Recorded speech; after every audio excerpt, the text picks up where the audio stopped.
everybody, Colton here, and welcome to Comics Alliance. With the announcement that the MCU's multiverse saga will conclude with the long-anticipated Avengers Secret Wars, we thought it'd be fun to take a look back at Spider-Man the Animated Series, Secret Wars. Spider-Man Secret Wars is a three-part arc of the classic animated series inspired by the original 1984 Secret Wars comic book series. Now, the MCU Secret Wars will certainly be taking inspiration from the 84 comics, but even more so the 2015 Secret Wars comics that brought the multiverse into play. Now, without diving too deep into the plot of the 84 comics, we'll save that for another time, Secret Wars was Marvel Comics' first big crossover event. The series was made because the toy company that made Marvel action figures, Mattel, wanted a big event comic to essentially advertise a new line of action figures. And so Secret Wars was born, a comic that featured a lineup of Marvel's greatest superheroes and supervillains being transported to a planet known as Battle World to engage in an epic battle of good and evil. Okay, so back in the 90s, before the MCU, we had what's known as the MAU, the Marvel Animated Universe. This universe consisted of the iconic X-Men the Animated Series, Iron Man, Fantastic Four, the Incredible Hulk, Silver Surfer, the Avengers United They Stand, and of course Spider-Man the Animated Series and its sequel series, Spider-Man Unlimited. Anyway, in this three-part arc of Spider-Man the Animated Series, we got to see Spider-Man team up with fellow superheroes Iron Man, Captain America, the Fantastic Four, and the X-Men's Aurora Monroe, aka Storm. Now, like I said, this arc was inspired by the original 84 comic line, but it was a rather loose adaptation. First of all, there were a lot fewer characters in this iteration of the story. Some notable omissions were characters like Magneto, the Hulk, She-Hulk, Thor, Professor X, Captain Marvel, and more. And even with 3 20-minute episodes, this story does feel rushed, so the decision to reduce the number of characters was understandable, and we have to remember that this is a Spider-Man-centric story. With all that out of the way, let's begin. Chapter 1, Arrival. This episode picks up where the previous episode of Spider-Man left off. Spider-Man is with Madam Web and she is teasing his next big mission. We are then introduced to the cosmic godlike being, the Beyonder. The Beyonder wants Spider-Man to lead a team of heroes in the ultimate battle against good and evil. The first thing the Beyonder does is gather a group of supervillains from Earth that include Dr. Octopus, Dr. Doom, Alistair Smythe, the Lizard, and the Red Skull. He then transports these villains to an alien planet far from Earth that's essentially a utopian society. Then the Beyonder accelerates time 1 year on the planet, showing how the villain's presence has negatively impacted it. You had to wreck an entire civilization to prove that evil is bad? For such a powerful being, you're a few stars shy of a galaxy, pal. Spider-Man is then sent to the planet where he must choose a team of heroes to assist him in taking on the villains. He selects the Fantastic Four since they've had experience with Dr. Doom, his old friend Iron Man, Captain America since he's had experience with the Red Skull, and then we get to see a few X-Men flash across the screen as Spidey scrolls through essentially a superhero database, and he ultimately chooses Storm. Computer, bring me the one called Storm. Affirmative. Once all the heroes are gathered, you get your classic let them fight scene. Hold on! And then enters the Lizard. No, don't hurt him! Once everyone is cooled down, they subdued the Lizard, the Thing says, Now you got some explaining to do, bug boy, and we're all ears. which is funny because he has no ears. Hello, darkness, my old friend. Spider-Man then goes on to explain why they are all there and what they must do to get home. Then they end up fighting some more and the Lizard escapes. They all go after him, and when running through the desert, they encounter giant, laser-shooting sand monsters.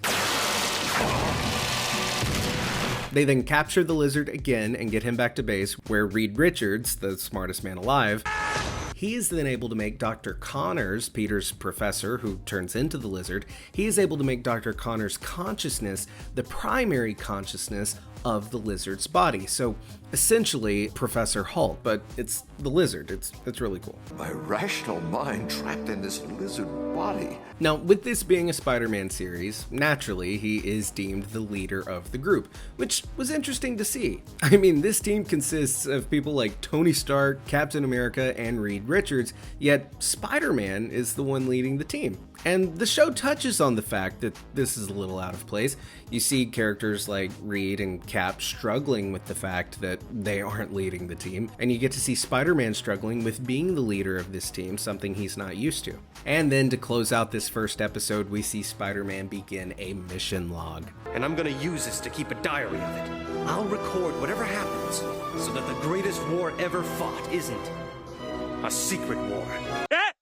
He said it! He said it! And that brings us into episode 2, the Gauntlet of the Red Skull. We pick up back on Earth, where it is currently Morbin time. Morbius, Blade, and the Black Cat are on a mission together to take down a group of vampires led by Blade's mother, Miriam. This is a continuation of a previous episode in the Spider-Man animated series. We then see Black Cat get teleported to the planet that the other heroes are on by the Lizard and Iron Man when they're tampering with the teleporter. I knew I should have taken my teleporter to work today. I have a teleporter, you know. I invented it myself. Blah, blah, blee, blah. We then learn that Storm has made her way to a group of natives of this planet that are planning an attack on the Red Skull's fortress. She's there trying to convince them to hold off on their attack until the rest of the heroes can arrive and execute a well-orchestrated attack on the Red Skull's fortress. We then get to see our heroes venture out into the planet, which looks a lot like Battleworld from the comics. Meanwhile, Red Skull, Smythe, and Doc Ock are now all working together, but Ock and Red Skull both plan to screw one another the first chance they get, which will be their ultimate downfall due to their inability to work together as a team. As soon as he has given us what we want, let me know. I will dispose of him. Otto Octavius serves no one. As soon as I have my kingdom back, you might want to consider me as your new employer. And then we see Cap shoot his shot with Black Cat, which leads into the revelation that Black Cat's origin is tied to Captain America and the Red Skull. I was just wondering how a beautiful young woman like you, how did you come to be the Black Cat? It's your fault. What? My father, as a young boy, was hired by the Red Skull to steal the super soldier formula that created you. Now, while the heroes are traveling through what is essentially a desert, Iron Man's suit power becomes very low. We then get the reveal that not only does he rely on his arc reactor to keep him alive, but this version of Iron Man relies on his suit entirely to keep him alive. Without it, he can't even breathe. This is very similar to the recent Iron Man comics that started in like 2021. That comic series features an Iron Man who can't even remove his helmet or he will die. Help me take this mask off. But you'll die. Luckily, the Lizard is able to fix Iron Man's suit temporarily, giving him enough charge to be able to walk and stay alive. The heroes then infiltrate the Red Skull's fortress. Smythe decides that he is going to help the heroes after seeing that Red Skull and Octavius are destined for destruction. So he attempts to shut down his army of robots, but he finds out that Red Skull had Doc Ock install an encrypted code that prevents the self-destruct sequence that he had installed in the robots. Spider-Man then attempts to crack the code, and Storm buys him some time. Power of the wind, heed my call!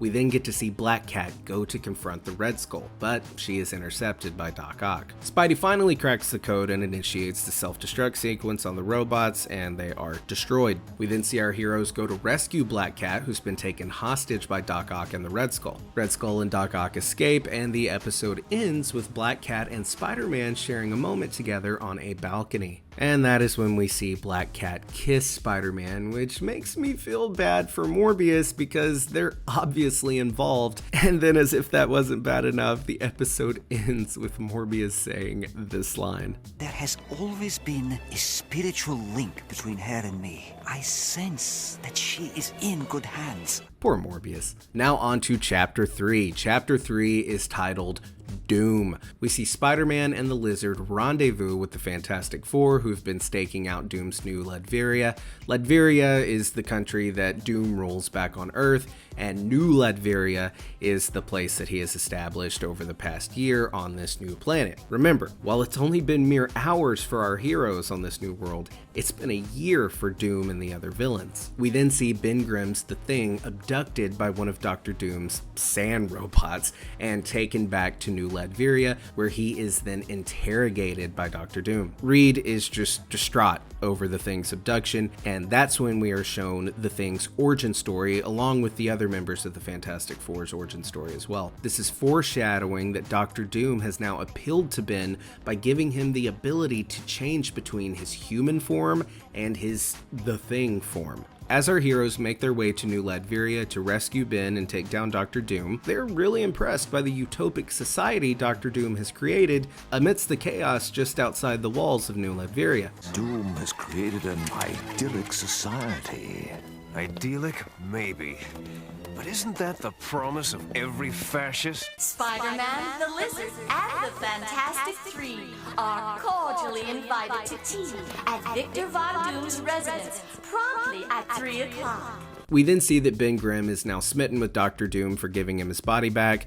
Doom then goes on to talk about how great he is, and Reed ain't having it. But now I am as pleasing to look at as my benevolence is to behold. You desire nothing but their praise and servitude. You're a charlatan. Hey, now that ain't fair, Reed! Doom then taunts Reed by pointing out that he was able to cure Ben, and Reed wasn't. We then see Spider-Man and the Fantastic Three taken into custody, and Doom say that they will be tried for treason against New Latveria. We then see Ben beg for the release of his friends, and this is when Doom gets Ben to reveal why they were all brought there in the first place. Ben then takes Dr. Doom to the hero's facility. Dr. Doom uses the teleporter to send himself to the asteroid where Madam Web and the Beyonder are watching over the chessboard of the Secret Wars. Doom then uses the same technology that he used to give Ben the ability to separate from his rock form to now merge himself with the Beyonder and absorb his power. Doom then uses his new abilities to manipulate reality and send the supervillains back to Earth and bring all of the heroes before him. That was a pretty neat trick, Doom. Explain how you did it. We then get to hear Spider-Man give Doom the "with great power comes great responsibility" speech. At this point, Doom has had enough and teleports the heroes 50 miles away from his lair. And when Doom becomes aware of the fact that the heroes plan to return to overtake him, Doom then lifts a mountain, all while still in his lair 50 miles away. He lifts a mountain and drops the mountain on the heroes. My friends, please, tell me what you did with them. Who knows? Perhaps they are hiding under a rock. We then see Doom tell Ben that he needs to rest, but while asleep, he cannot control his newfound power. In his sleep, he wields monsters from his nightmares into reality. It then becomes clear that even the brilliant Dr. Victor Von Doom is not capable of handling such power, the power of a god. Then we see all of our heroes run into Doom's lair, where we get this badass line. Have you come to bow down before me? As Doom then surrounds all of our heroes in this red energy field, threatening to wipe them from existence, we then see Ben get his hands on Doom's blaster that he used to separate Ben from his rock form and to merge himself with the Beyonder. Ben then uses that blaster to shoot at Doom and free the Beyonder. The second the Beyonder comes out of Doom, he shuts down the whole thing immediately. It is over.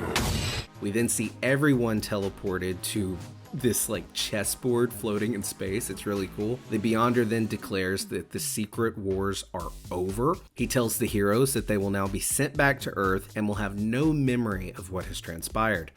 I'm gonna lose the ability to turn into Ben Grimm? Yes. All must be exactly as it was. Well, easy come, easy go. The Beyonder then sends everyone back to Earth except Spider-Man. Spider-Man then approaches the Beyonder with his revelation that this was all a setup and that the Beyonder was never under Doom's control. Quite correct. The Beyonder reveals that he orchestrated this entire event to make sure that Spider-Man was the right person to handle the task at hand. to make sure that Spider-Man was capable of leading a team.